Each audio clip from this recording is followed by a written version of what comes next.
It is now my joy to introduce our 2019 commencement speaker, Dr. Gregory Mundis, Jr.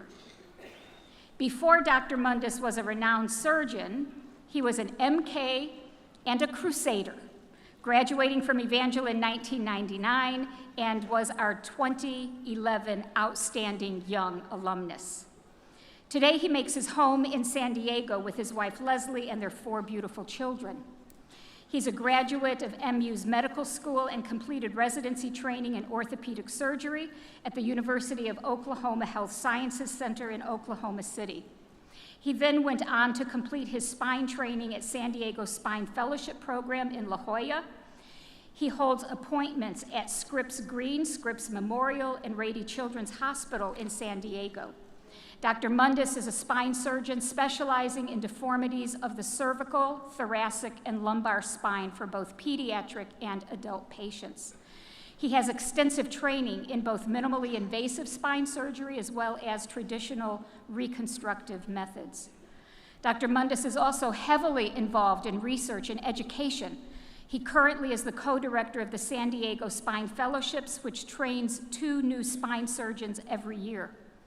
In addition, he is very active in presenting his research and educating other surgeons in minimally invasive spine surgery and advanced surgical techniques at national and international meetings every year. His research focuses on minimally invasive reconstruction for scoliosis and the treatment of children with severe deformities. He is a member of the International Spine Study Group, the largest multi-center study group dedicated to research of adult spine deformities. He has been involved in research and development of spine-related implants, where he currently holds more than 10 patents. In addition to his clinical work and his dedication to research and education, Dr. Mundis is particularly passionate about his efforts in global outreach, and as part of the surgical team with Global Spine Outreach, one of the few pediatric nonprofit organizations transforming the lives of underprivileged children suffering from severe spinal deformities. He takes numerous trips every year to underserved areas around the world where he has the opportunity to operate on children who otherwise would not have had access to spine care, while also educating the national surgeons to make these surgeries more sustainable over time. This passion has led him to serve and operate in numerous countries and on 5 different continents, including China, and countries including Cyprus, Kenya, Brazil, Mexico, and Colombia. Dr. Mundis is frequently joined by his wife and family on these trips as a testament to their dedication to serving their community both locally and internationally. Please join me in watching this brief video of his work with the Global Spine Outreach. Cali, Colombia is a city situated geographically in an absolutely beautiful place in a mountain range. And yet it's also a city that has been stricken with poverty as a result of its legacy. The result is ultimately a population, particularly children, that just simply don't have access to care. These kids mean so much to me and to everyone at GSO. We provide these surgical services which seem, very complex and crazy.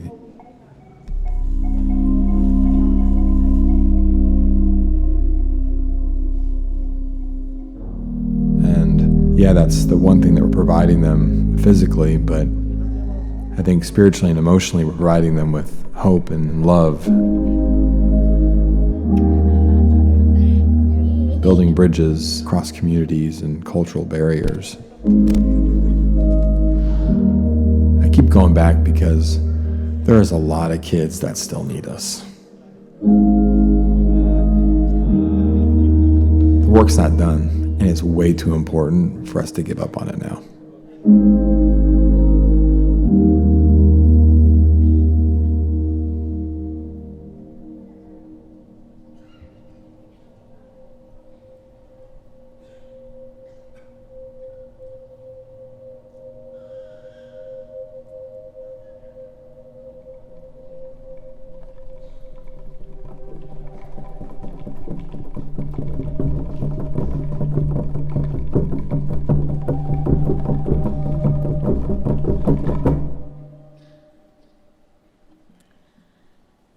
Patrick Lencioni identifies what he calls the 3 virtues of the ideal team player. He says they are humble, hungry, and smart. Greg Mundis Jr. checks all of these boxes. He's clearly at the top of his field of surgery, a teacher of other surgeons, a highly respected researcher. He continues to learn and stay on literally the cutting edge of his field. He is passionate about serving others as an extension of the compassion of Christ. I often say that what Evangel produces are men and women who live as the presence of Christ in the world, serving the church and society globally. Greg gives us an inspiring picture of what that looks like lived out every day. And Greg is humble. As seen in his photos, he doesn't take himself too seriously, but he takes the care of his patients very seriously. When I first contacted him about speaking today, he asked if I had actually meant to send the invitation to his father, who offered our invocation and serves as the executive director of AG World Missions. When I assured him that I intended the invitation to him to speak today, his response was simply, "Wowzers." Please join me in welcoming this year's commencement speaker, Dr. Greg Mundis, Jr.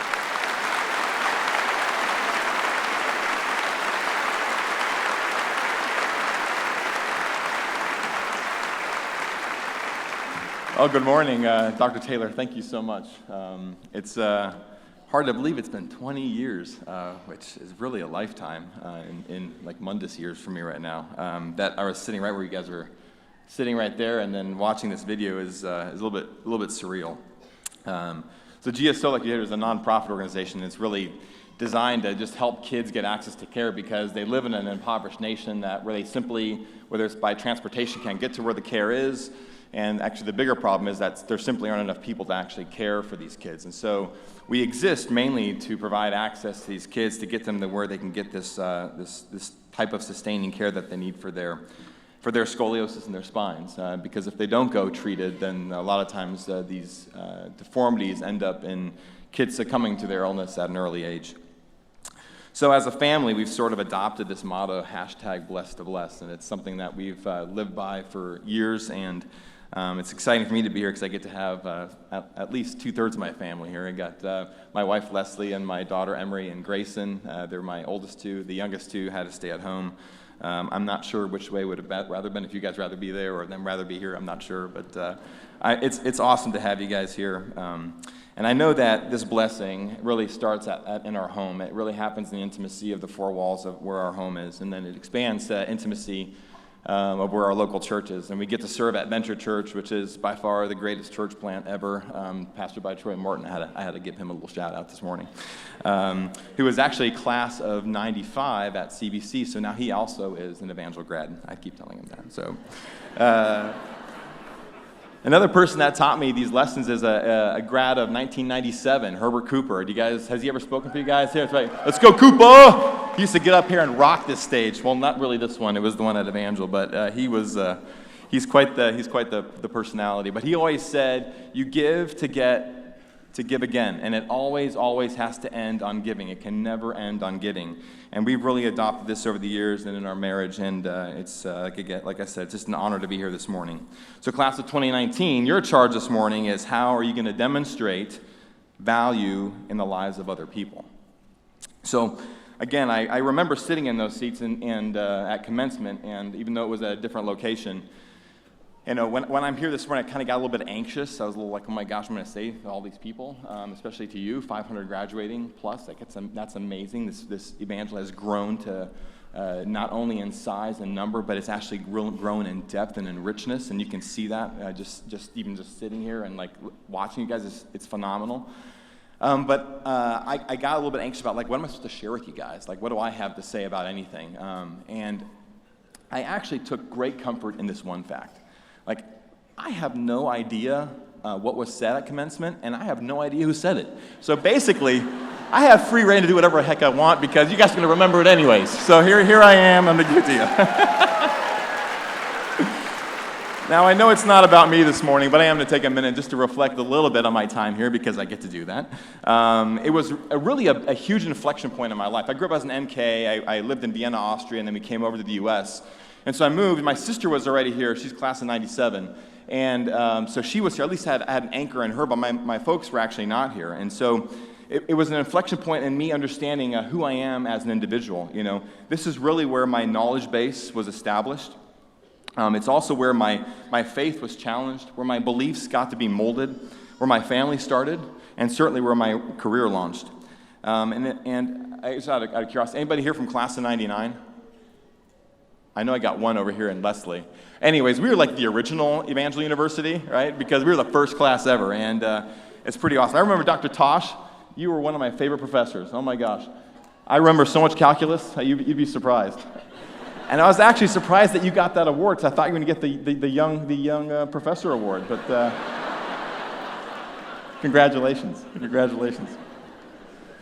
So like Dr. Taylor said, she invited me. She sent this email out, and I got the email. It was like, I don't know, at 9 or 10 o'clock at night after the kids went to bed. And I was like, hey, babe, I got this email from Dr. Taylor. And I kind of read a little bit of it to her. She goes, that's for your dad. I was like, all right. So I ignored it, right? And it's not until my dad texts me or calls, he's like, hey, can you respond to Dr. Taylor, please? I was like, I reread it and I realized, wait a second, I guess it was for me, which is a little bit odd. My dad's, he's kind of he's the bigwig at AG, and I'm honored to be here.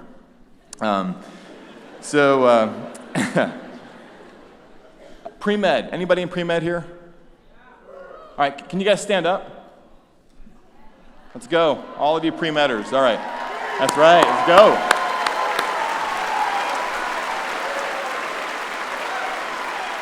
All right. Stay standing. If you prefer to read a book versus looking at pictures, please sit down. If you prefer to read.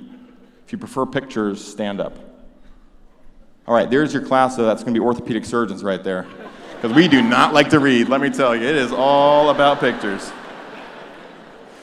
Dr. Taylor, Angela, thank you guys for the invitation. Thanks for making it special, making it easy to get here. It's awesome. Mom and Dad, thank you guys for being here this morning. Without you, you literally financed this 4 years, which is literally the launching pad of the rest of my life. I can't thank you enough for that. Leslie, my heart and soul, Emery Grayson, and my other two at home, you guys are my pride and joy. Thank you for being here. I love you guys to death. So, I didn't get here overnight, and the reality is you didn't get here overnight either, right? And we all had different pathways to get here, and some of you are 22 graduating, some of you are younger than that, some of you are 27 graduating, some of you are older than that, and we're all part of this journey, and we definitely did not get here overnight. High school can be a challenge. The pathway we get here with our work can be a challenge. College is challenging, and it's identifying who you are, the curiosities of this whole process. It can be all kinds of things are thrown your way. Grad school is challenging from an educational standpoint. It's going to push your limits in how you think. And for some of you like me, the journey is going to be long, right? We did 4 years of college, ended up doing 4 years of medical school, 5 years of orthopedic training, another year of training after that, another 3 to 5 years for me working with one of my professors, Dr. Akbarnia, who was basically the father of early onset scoliosis, some of the work that I do, and he fathered me into this. And it's a really long journey to get there, and we rely on those around us to get to where we're going on that journey. So it's really important, I think, for us to recognize that. So I'm going to do a little something, which is I want everyone in this room to stand up besides the graduating class of 2019. So everyone else, would you just get up on your feet real quick? So graduating class of 2019, this is what you need to remember. When you feel alone, isolated, shameful, you don't think anybody cares, you need to look around you right now. These are the people that made it happen. You have your professors, people that love you, your family.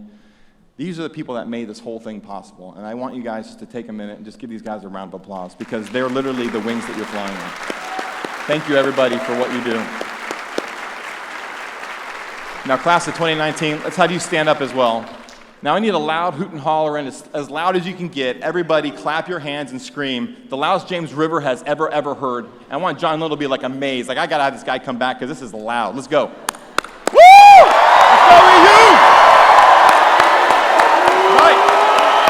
Woo! Go Crusaders. Thank you for the applause. I appreciate it. I'm happy to be here for you guys. You may be seated. The reality is so many of us live for that moment where you have 5,000 people in an auditorium clapping their hands at you, singing their praises for you. I think we all somehow growing up, whether it's we want it publicly or whether we want it privately, is we are seeking for affirmation, seeking for people to applaud you, to feed that positivity into your life. And it comes down to that question of who am I? And this is a question that perplexes us all the time, and you will wrestle with this question for the rest of your life. You'll wrestle with it at different stages, early on, in the middle, and at the end, continually challenged of who you are. I know I was lucky. At the age of 16, my parents opened up an opportunity for me to go to Calcutta, India. And while I was there, we were feeding thousands and thousands of women and children, giving them rice and curry. And we were at a place where there was a hospital and a Bible school and a regular school. And we got to tour it, and I just felt impressed by the Lord, like, Greg, you're going to be a missionary. And by the way, you're also going to be a healthcare professional. And at that moment, I knew my calling, missionary and healthcare professional. I knew right off the bat what my identity was, who I'm going to be. So I had this luck. I feel like I was lucky to have that, because my value in the kingdom would literally be linked to that destiny of me being a healthcare provider and being a missionary. It's what's fueled my passion, for sure. It's what's gotten me through 120-hour work weeks and weeks and years on end, as we train to do what we do. It's what's motivated me every time I made an error, I had to get back up.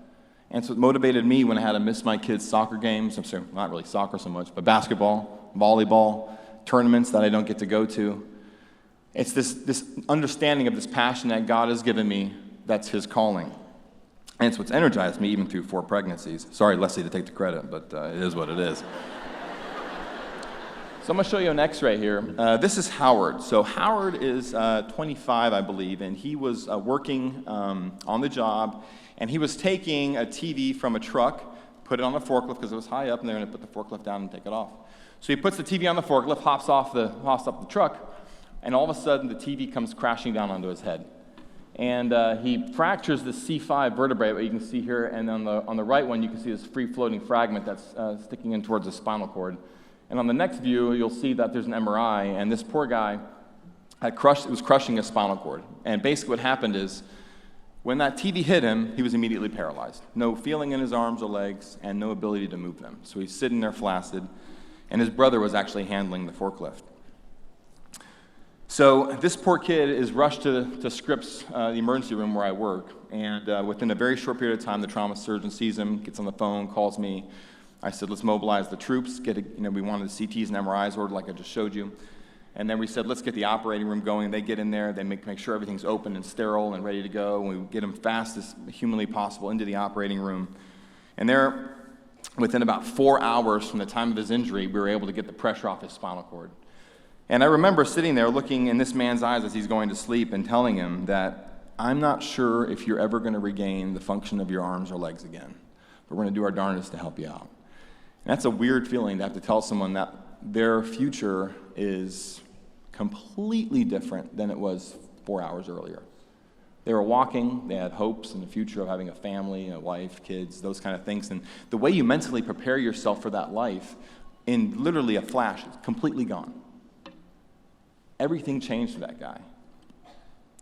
So to look at that and have to tell him that, was one of the most humbling things that I've had to do, and it's something that, unfortunately, that we have to do almost on a regular basis. Now, a month later, while I'm seeing patients in the office, I get this text from Howard. He texts me, and I was like, oh, crap. Howard's texting me. That's not good. That either means he's like not doing as well, or he's got an infection or something like that. And actually what he does is he texts me this video right here. Oh, that's his pictures afterwards, which is not so impressive. This is what he sends me. Ain't that incredible?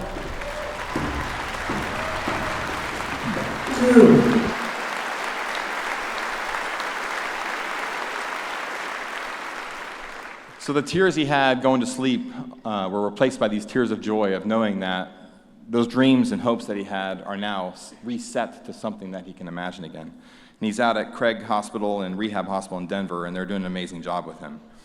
But certainly you can imagine that getting a text like that, how that makes me feel, right? My hands were a part of that. It was an amazing team that accomplished this. But I had a part of that, and my value certainly on the inside will grow as a result. And so as I was preparing for this morning, there was the word I wanted to share with you is value. And if there's one thing you leave with today, I want you to leave with that word ringing in your ear. And there's three things I'm going to share with you today, or three scenarios that we're going to walk through and that I want you to remember value by. Now, I am a missionary kid, and as such, I've listened to hundreds, if not thousands, of sermons, all by my father, that guy right there. And any good sermon or speech has three things. You always have to have three, right? So I've taken that with me wherever I go. I also know that I had to endure summers, and sometimes even more than summers, every Sunday going to a different church, listening to my father preach at different churches, raising support for our time overseas.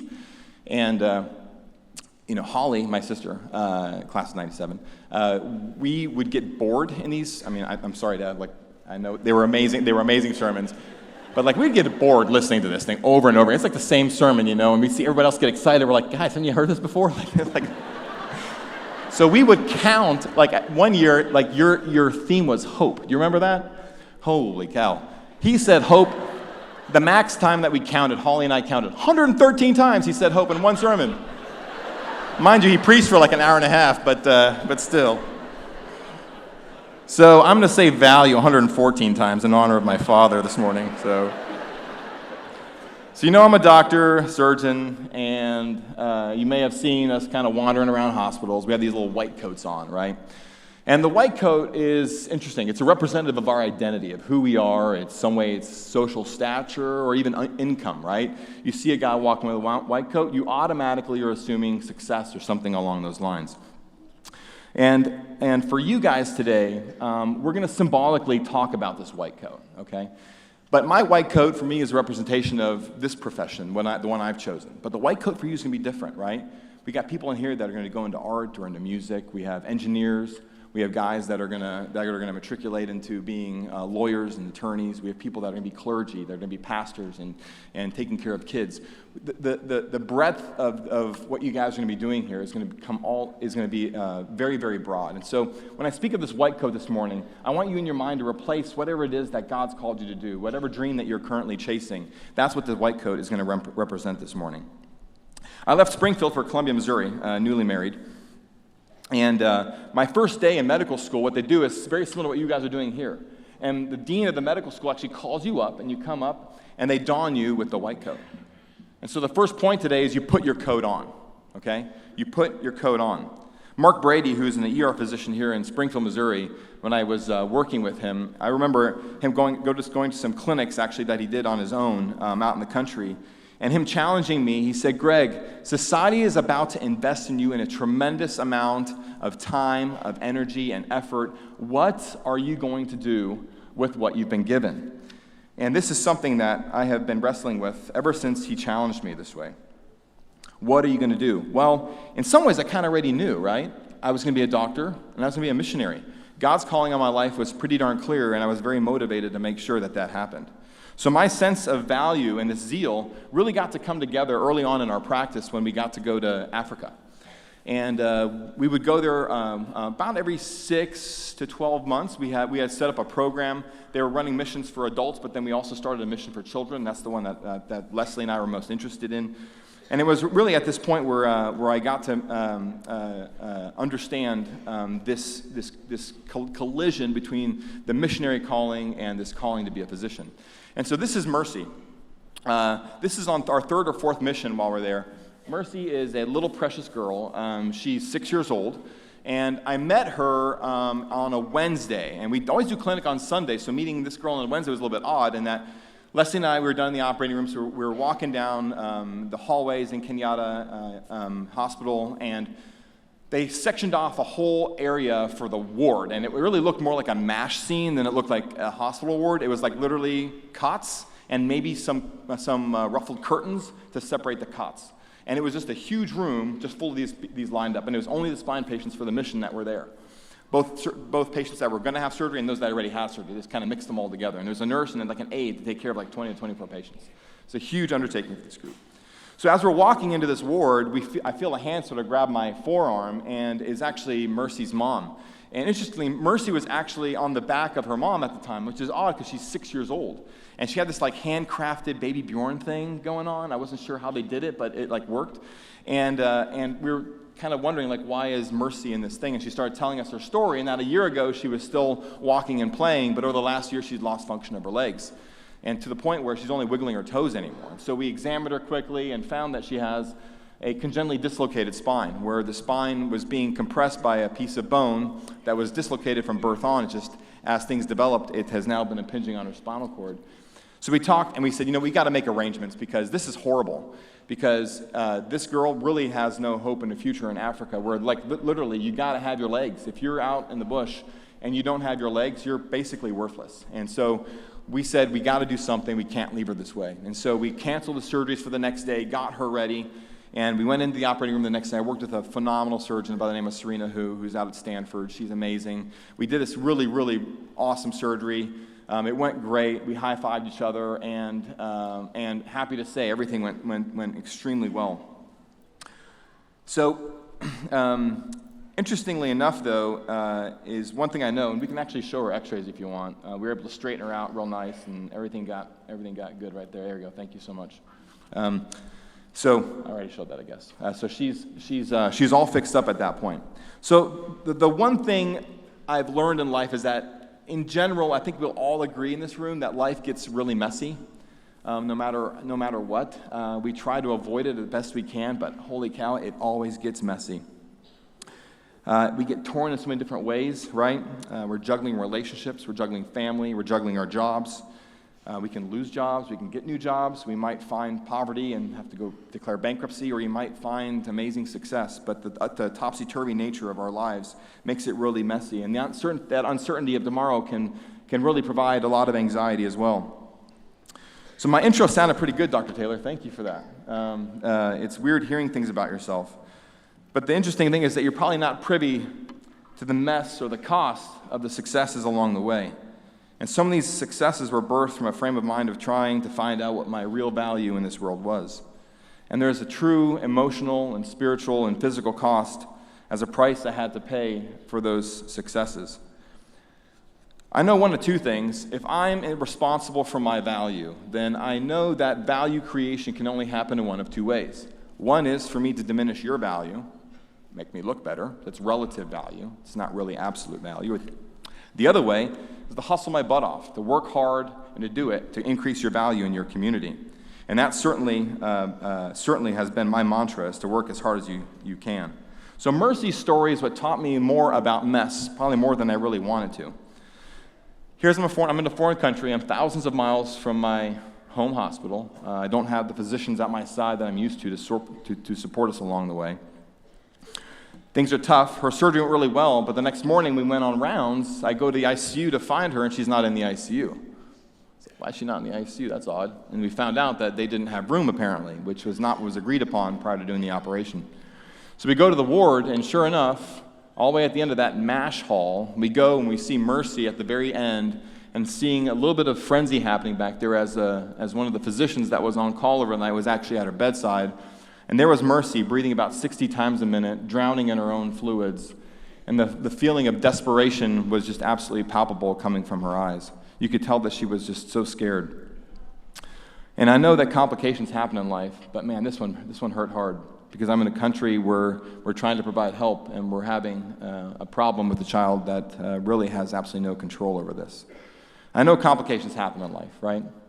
Death happens, right? Divorce, jealousy, lies, people cheating on you, people bumping you out of the way. All these things can happen to you, and they can be messy. And if you're not careful, sometimes you allow that mess define who you are. And certainly that will undercut your individual value. This surgery actually made me question the very existence of God. And here's why. I'm sitting here, and this patient has this horrendous complication because of something that I did. Now, those were my hands in the operating room, right? Those weren't God's hands. I think we'd all agree with that. Now, God might be living in me, but at the end of the day, the physical is me, because I'm pretty sure if God did it, that wouldn't have happened, right? And so it was me doing it, and I have a very difficult time reconciling that. Leslie would try to comfort me, and I'm sure even from the outside looking in or from a macroscopic view, and say, listen, things happen. It's just life, right? It's messy. Things happen. But when you're there and you realize it was your hands that caused something that led to a poor outcome, to me it was a very, very helpless and desperate time for me. And understanding that really was difficult for me because, well, that failure is a reality. And I think failing and feeling undervalued is really a part of our daily existence. So my white coat, which started out nice and bleached and clean and white and pressed and pretty, was starting to get pretty darn stained. It was getting bloody with things that are happening around me, not only in my practice, but also in my personal life, right? Things get messy. Not spending enough time with my kids, like I said, missing out on my family, missing out on the other people that are important in my life, like my mom and dad. What you don't appreciate is that all of a sudden these little hits kept coming, and I was really feeling that my value was taking a big hit. And my sense of value really came crashing down when we took her back to the operating room to fix the problem. And fortunately, we were able to fix it, and we got it all taken care of. We got her into the ICU this time. This was on Friday. We had to cancel another full day of surgery. The whole team was down, and we were leaving for overseas on Saturday, and we got back on the plane, and knowing we'd done good, we'd fixed her. But 3 nights later, in the middle of the night, I get a phone call from a physician friend of mine who breaks the news to me that Mercy had passed. So here's this little girl, right? Hope in the future, right? No. That left. That day, the alarms went off in my world like it never has before. Who am I? In the still and the quiet, when no one's looking, who am I? A little child was removed from this earth as a result of my hands. So I had to put my coat on, but the second part is you got to take your coat off, okay? We've all heard the story of Moses, and for those of you Bible scholars, please don't judge me for the next 5 minutes. So Moses has a story that has really ministered to me and resonated to me. Here's a man who had to be given up by his family into adoption, basically, right? He was a Jew in an Egyptian world, and he was sent on the river where Pharaoh got to pick him up. Fortunately, he ended up in a pretty good home. But he was raised as a foreigner in a foreign land, right? He was a sort of a third culture kid, just like I was. I was an Austrian in America. It's just different, right? That resonated with me. And as such, he kind of grew up in that environment, but at the age of 40 or somewhere around there, he saw a Jew and an Egyptian arguing, and he took the side of saying, I am truly Jewish, I'm going to kill the Egyptian. Well, bad move.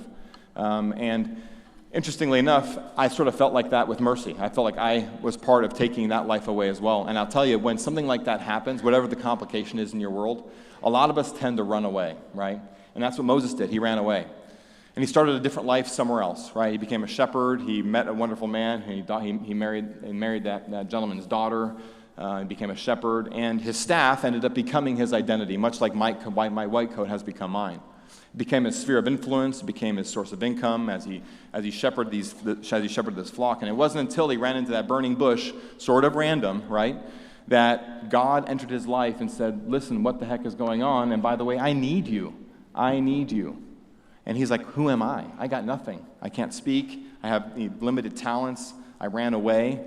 And God's like, no, like, I need you. Your heart is right? And he says, what I need you to do, and he describes him what he wants him to do, right, in helping the Jews come back together and get the Israelites out of Egypt and to declare themselves independent and to go into the Promised Land. And so as part of that, he keeps questioning. And part of that questioning process is the Lord requiring him to take his staff and to throw it on the ground. You guys remember what happened, right? The staff turned into a snake. Isn't that what God does? He takes dead stuff like staffs and he turns them into things that are alive. And that's what God is requiring. God was speaking into my world saying, Greg, lay down your white coat. Give it to me. Lay it all down. Take it off. I will wash it clean and I will renew you and I will refresh you. I want to take that which is dead and I want to give it life. And it wasn't until I laid down that white coat that the blinds came off my eyes. And that occurred about 5 years ago, just shortly after Mercy's passing.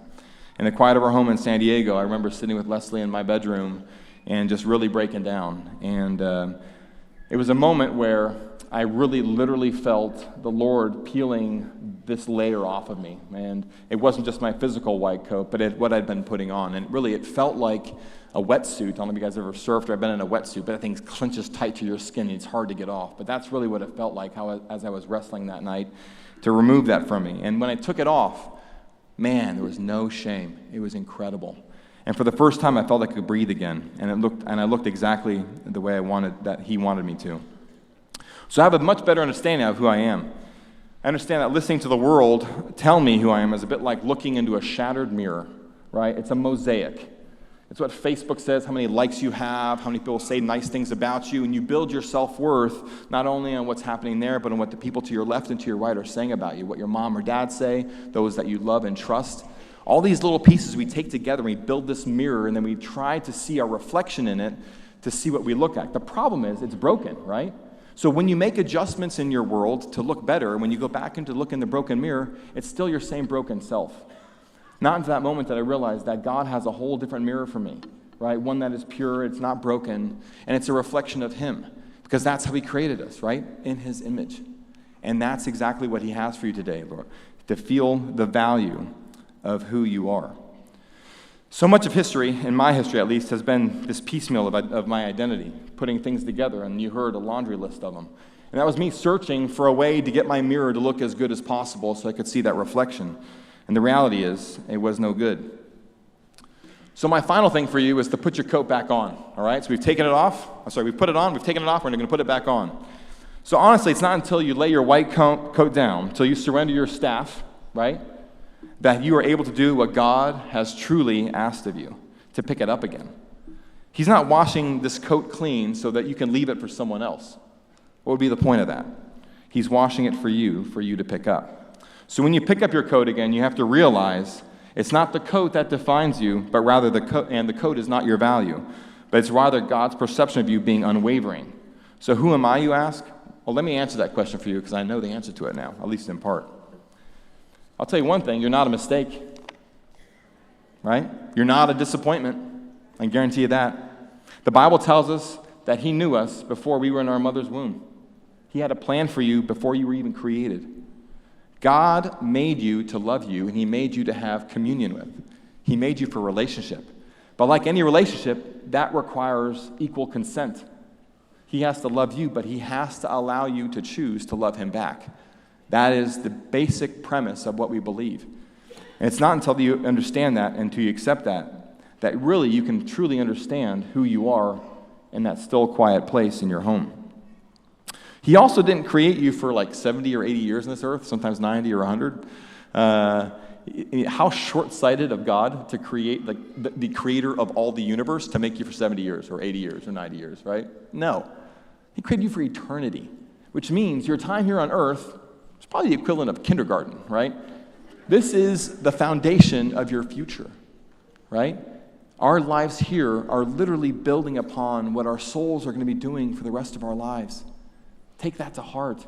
You're at Evangel. This is the greatest place for you to have ever gotten this foundational education to build upon for the rest of your lives. I tell you, you guys are so blessed to be here. And like so many things, this foundation is just so, so critical. So my value is no longer based on what others think. It's taken me a long time to realize that. It's not affected by ugly remarks on social media or someone saying they had to wait too long in my waiting room. It's not dependent on kind words from my bestie or from my kids or my mom or dad. It's not from your boss or your professors. It's dependent, however, on your belief in God, that it's His unconditional love is what survives you. So how can you come to trust this love? I'll tell you, it's not by paving your own way. I tried it. It didn't work out so well, okay? So God is asking you to lay down your gifts. He's asking you to lay down your talents. He's asking you to lay down your treasures, your dollars, and your cents, your time, your energy, and to allow Him to demonstrate His value to you. He wants to use you to split the Red Sea. He wants to use you to create a miracle in the life of someone around you, okay? Once you lay it down, you no longer act out of a competitive edge. You're not trying to be better than somebody. You're not trying to hoist yourself up in the air, and you're not trying to tear somebody else down. You're existing in the very premise that this value that you have is absolute. It can neither be added to nor taken away from. You are who you are, and God made you that way. When you realize that, you can flip the switch, and when you talk to somebody else, to the people to your left and to the right, and to the people that you're going to influence every day of your life, no longer are you trying to influence them to create value or to diminish value, because you can't do it to begin with. We already established that your value is what it is. Your job as a Christ follower is to demonstrate that value to those around you, to make it apparent to them how valuable they are in God's eyes. That is my job when I go on these trips. It's my jobs at home, and it's definitely my job with my family. You can't create value. You are who you are. It was at this moment that Leslie and I were able to function much more as a family in a different way, where God began to open doors, and only He could, and through a series of events where we were able to connect with GSO. And Tony Ranella, who had started this organization, has allowed Leslie and I to really exercise our gifts, and we've been able to help provide infrastructure to improve the organization in such a way so that stories like Mercy would lead to us having the safest way of executing these operations in an underserved area. We've had the privilege of serving on dozens of trips and taking care of hundreds of little children that would have otherwise not had access to care. So why has He blessed these efforts? He says your value is a constant. Seek me, and I will show you how much I value you. Otherwise, serving means simply feeling better about yourself. I tell you what, it's pretty empty. If you're serving for your own gain, it's never worth it. How much better is it for you if your service is simply to allow others to see themselves without their dirty white coats on? How could the lives of those not be changed, right? How could our community not be better? How could we not serve our church in a more meaningful way? How could violent crime even exist? I'll tell you, the answer isn't removing access to bad things, in my opinion, but it's rather to give access to love and value, to Jesus and His saving grace. How could this country ever be the same and our world continue on its current path, especially if we do our part? So my challenge to you, class of 2019 this morning, is don't be afraid of going out and doing what God's told you to do. Don't be afraid of exercising that calling. Don't be afraid of the unknown, and don't be afraid of the complications and the mess that you're going to create along the way. He's guiding you, and He's directing you. Don't confuse His calling on your life as your identity. That's the one thing I did early on. Your calling is not what you do, but who you are. Change the world for the better. Serve your fellow man. Be generous in everything that you do. So class of 2019, I leave you with two things this morning, two very simple things. Number one, what are you going to do personally in your own life every day to understand your value better? And number two, what are you going to do to help those around you recognize how truly valuable they are? So as you lay down your coat or your staff, just watch and see. Watch and see.